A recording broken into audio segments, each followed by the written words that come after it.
सभापति महोदय, यहाँ पर सत्ता को लेके होड़ मची रहती है, सत्ता पाने को लेके बोला जाता है। मैं जो कहना चाह रहा हूं, हमें सत्ता नहीं चाहिए, हमें हमारा अस्तित्व बचाना है, हमारा स्वाभिमान बचाना है, हमारा जल जंगल जमीन बचाना है। और देखा गया देश के अंदर आदिवासी समुदाय जल जंगल जमीन की बात करता है तो उसको नक्सलवाद का ठप्पा दे दिया जाता है, उसको नक्सलवाद के नाम से मारा जाता है। छत्तीसगढ़ का बस्तर का इलाका हम देखते हैं, 11 साल की बच्ची को मारा जाता है और कहा जाता है कि नक्सलाइट थी। 3-3, 4-4 साल के बच्चों को मारा जाता है, गर्भवती महिलाओं को मारा जाता है।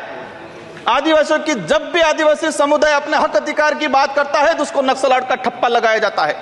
सभापति महोदय, आदिवासी समुदाय को या एससी समुदाय को फ्री की योजना, हम कहते हैं हमें फ्री की योजना मत दो, हमें हमारा हक दो, जल जंगल जमीन का मालिकाना हक दो। और संविधान के अंदर शेड्यूल 5 के अंदर, शेड्यूल 6 के अंदर जो रिजर्वेशन पॉलिसी लागू की है उसको धरातल पे लागू किया जाए।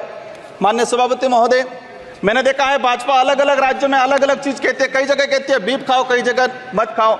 हमारे आदिवासी समुदाय को लेकर एक धर्म कोड की लंबे समय से मांग चल रही है कि आदिवासी समुदाय को अलग से धर्म कोड दिया जाए। आजादी से पहले 1871 से लगा के 1951 तक अलग जनगणना हुई है।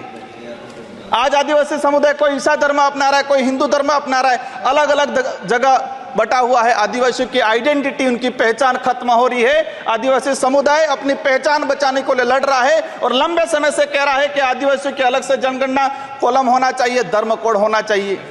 झारखंड के अंदर 11 नवंबर 2020 को झारखंड विधानसभा में प्रस्ताव पास हुआ अलग से आदिवासी धर्म कॉलम को लेके। वहां विपक्ष में भाजपा थी और भाजपा ने समर्थन दिया और कहा कि आदिवासी समुदाय धर्म व्यवस्थाओं में, भले हिंदू हो ईसाई, उसमें नहीं आता है, आदिवासियों की अलग परंपरा रीति रिवाज है, उनको धर्म कोड जारी किया जाए। लेकिन राजस्थान में अलग तरीके से माहौल बनाया जाता है। हम कहते हैं हमें किसी धर्म में नहीं रहना है, हमको आदिवासी हैं, आदिवासी रहने दिया जाए।